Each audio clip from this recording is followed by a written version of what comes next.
How to be the quiet leader. Powerful women don't announce themselves, they lead with presence. Hi guys, welcome back to Clare's Kingdom, where we talk facts, walk fierce, and remind the world that well-behaved women rarely make history. You wake up, house up, run around in it, flossing on it. This diamond, my diamond, this rock, my rock. I woke up like this. I woke up like this. So in today's video, we're going to be talking about how to get people to follow you effortlessly. I'm sure we've seen a woman, a man, a person. Maybe they're an online influencer, maybe they're a celebrity, maybe they're just someone in the neighborhood that everybody looks up to. Maybe they're a family member, maybe they're, I don't know, someone on your mood board, on your Pinterest board, who has this essence or aura that just makes you want to follow in their footsteps, that makes you want to be instantly loyal to them, or makes you want to know who they are, know how they've done what they've done, know how they possess such self-possession or self-confidence or self-advocacy, all of that good stuff. The type of women that don't try to sell themselves, they just are who they are, and it makes people obsessed, fascinated, curious, and light up whenever they walk into the room. So we are talking about a type of power that doesn't need validation or noise, a type of power that not only is God-given but also self-given. It's a type of power that doesn't ask for permission. So these kinds of women, these kinds of leaders, they don't just introduce power into the room, they embody it. It's not something they try to be. It's not something that they aim to be. It's just something that they are. And the most powerful woman in the room, as we may know, is rarely the loudest. She doesn't need to announce herself. You just feel her presence when she speaks. You just see when she walks in, you can just tell that, yeah, this woman is the full package. And there's a difference between, like I said, trying to be seen as powerful and being someone who just naturally is recognized as powerful. So yeah, let's get into the quiet leader archetype. So powerful women, especially the most powerful ones, tend to be quiet leaders, and not in the meek sense, not in the shy sense, not in the being a pushover sense, but being in the sense that they don't oversell, they don't over-explain, they don't over-introduce themselves, they don't try to convince people who they are. They just naturally understand that presence speaks before words do. Your appearance, your demeanor, the way you carry yourself, that tells a story before you even open your mouth. And if you have to convince people that you're powerful, you may not be there yet, and that's okay, because that's why I'm making this video and why we have this channel, because being a powerful woman or being on the road to being powerful is definitely a journey. Just like many things in life, it's not linear. Some days may be better than others. Ultimately, you want this to become your baseline. So going deeper into the point of them not trying to sell themselves, they don't force the idea that they're this or I'm that, or try to provide constant self-justification. And I spoke about this in a couple of videos back. You'll meet a lot of people who try to come across as confident, but as soon as they come across a powerful woman or they come across you, they may try to tell you how famous they are or how rich they are, or trying to show you their bank account or trying to prove that they're somebody. That is a very repelling way to be seen as a powerful person. Instead, these powerful people, these powerful women, they speak, their work speaks, their energy speaks, their standards speak, and these kinds of women are experienced rather than advertised. So next, the quiet leader effect, and just how to be a great leader overall. Speaks with intention and not for attention. They speak when it's needed. They don't just speak to fill up space. They don't engage in filler talk or filler behavior. They observe before acting, speaking less, listening more, doesn't react emotionally in public. And this is something I've definitely been mastering as of late, is not allowing people to provoke you. Because when you're on this journey, I think any person on this journey of ascension or trying to be your higher self, mastering thyself, people will try to provoke you. People will try to prove that you're not this person, which they'll try to quote unquote get you off your high horse. But you have to be able to read through the games, read through the mind games, and don't fall into the trap. And this includes moving strategically and not impulsively. So thinking before you do anything, thinking before you speak, thinking about the long-term consequences, and not allowing short-term issues or short-term problems to deter you or to delay you. And the reason why these kinds of women or these kinds of quiet leaders are so powerful is because people are able to trust them due to their stability and predictable ways or predictable standards. When you're consistently emotionally regulated, competent, reliable, responsible, and not in the way that manipulators try to use it, but you're just a consistent, well-rounded person overall, you think straight, you're always clear, even when you're in high emotional state, you're still able to regulate yourself. You're not chaotic. You're going to find that people tend to gravitate towards you, especially perhaps children, animals, because they can sense that this is a stable person. This is a person with good intentions. And the key thing to remember is that silence creates authority when it's backed up by clarity. So it's not good enough to just be silent or just to be observant or just to, come across as quietly confident without actually having the clarity, without actually having the discernment to know when to step in, when to step back, when to speak, when to not speak, what to say, what not to say.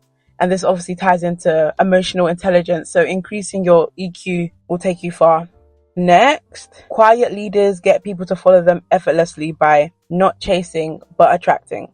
So I'm sure we've heard this law of attraction thousands of times. But when it comes to leadership, what does it actually mean? This means that they do not beg for loyalty and they don't force influence. So if you guys are familiar with the show Scandal, the main character, Olivia Pope, I'm always talking about her on this channel. So go check out those videos that I made about her. But in that show, she has a team working for her. And one thing that they always say in the show is that they would jump over a cliff for Olivia Pope, basically. And their group name was kind of like the Gladiators or something like that. And even when Olivia Pope was going to make a very risky decision or risky turn in the business or whatever job they were taking, she would literally tell them, it's okay, you guys don't have to be with me or you guys don't have to be involved. But they would literally, without question, they'll say, Olivia, we will literally jump over for you. They will literally go down with her if that's what the situation required. And of course, this is not something that can just be inspired by anyone. And the fact that she didn't have to beg, she didn't have to force anyone's hand, they just naturally wanted to have her back, is the result of this kind of leader. The reason why someone like Olivia Pope and quiet leaders, quiet, powerful women are able to embody such or evoke such loyalty from people is because they embody discipline, they have clear standards, they make decisive moves, and they stay consistent.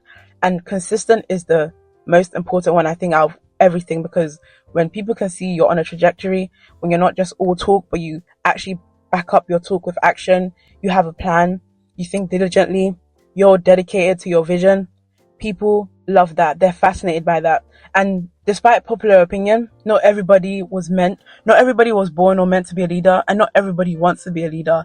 And there's so many people, even right now as we speak in the world, that have or may feel a lack of sense of direction, and they will happily follow someone or will happily want to dedicate their lives to a vision that actually resonates, or a person that actually resonates with them. And this actually ties into even the darker side of this. We see stuff like cults and things like that. From the outside, you may think, why would someone ever join that? Why would someone be a part of that? But the reason why is that these leaders, even of course, anything good can be used for bad. So even quiet leaders that desire to use that for negative things like cults and stuff, it's the same concept, it's the same principle.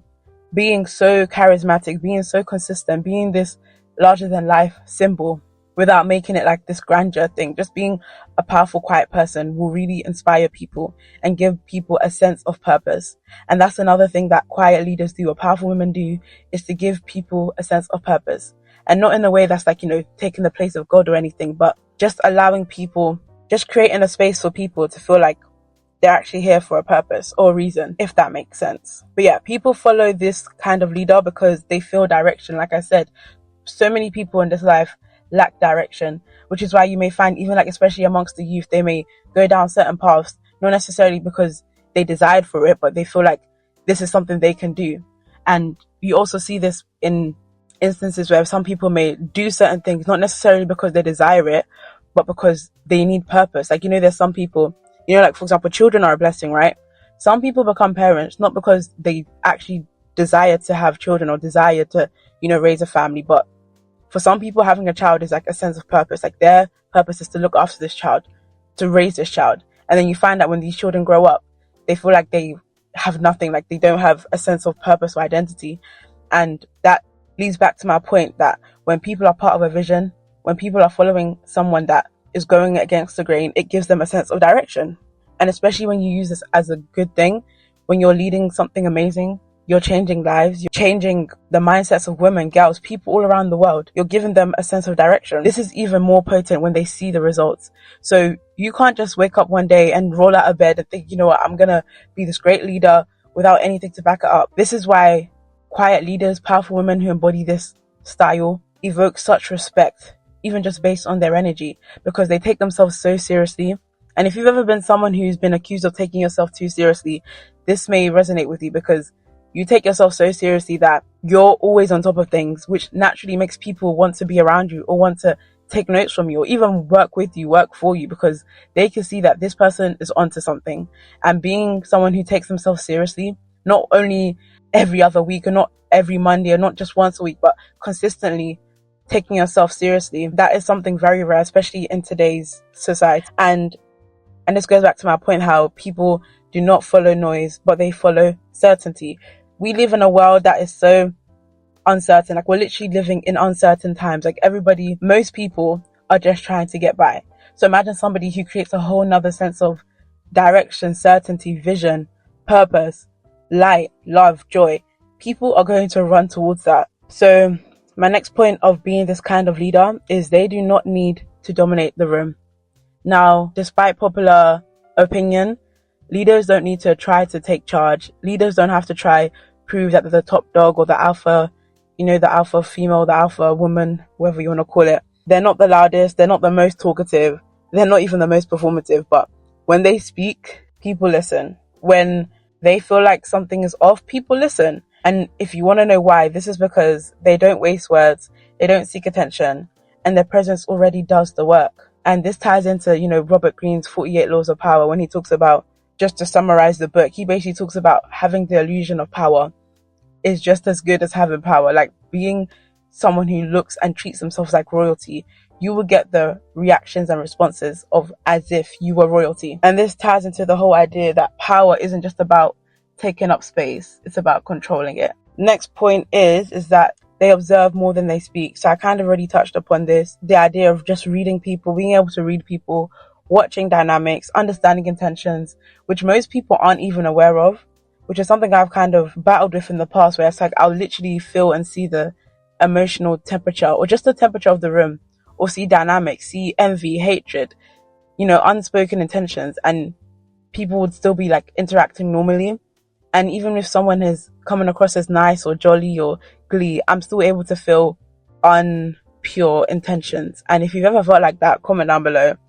But these kinds of leaders are able to point this stuff out really quickly, while others are usually just, like I said, talking too much, or just believing face value presentations, or just revealing too much, performing, overselling themselves. Quiet leaders are able to rise above that every time. And again, the woman who observes everything reveals nothing, or she reveals selectively. And if you haven't, go watch my video about never appearing too perfect. Quiet leaders, they allow people to reveal themselves. They don't rush to judge. They don't react too quickly. They just listen. They observe. They watch. They stay calm. They watch patterns, and they let time expose people. Because sometimes, like I said, powerful women tend to be early to sense people's intentions, to sense people's ideologies or intent. But time tends to reveal these people to the masses. So yeah, you don't need to expose people. Just give them time and they'll do it themselves. And this ties into the whole smear campaign, humiliation, ritual, rhetoric. People will try to smear your character, try to paint you as whatever they are. And you may think people are getting away with it, but in reality, these people slip up. Liars slip up. There's only so much or so far you can go with deception and lies and all that stuff. So yeah, last point, quiet leaders, the powerful woman, the quiet leader, moves in silence, not secrecy. So silence does not mean hiding. Private does not mean secret. Silence just means being strategic. And this just means they don't announce every move or share every plan. They share what's necessary, or they share what wouldn't hurt their vision.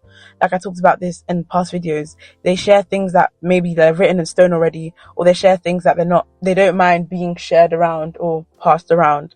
And they don't seek validation mid-process. And this is so important, because when we're in between chapters or when we're in the journey, it's so easy to feel so uncertain or shaky, or we may try to involve people to, try make us feel a bit more certain or sure. But don't fall into that trap, because most of the time people won't see your vision the way you do. So yeah, not everything needs to be seen to be powerful. And that is so true. Like, you have to become your own witness. Like, I used to be someone who thought that if my pain wasn't seen, or if things that happened to me wasn't seen, or even projects that I was doing or building wasn't seen, it felt like it didn't happen, or maybe it didn't exist, or maybe it wasn't as important.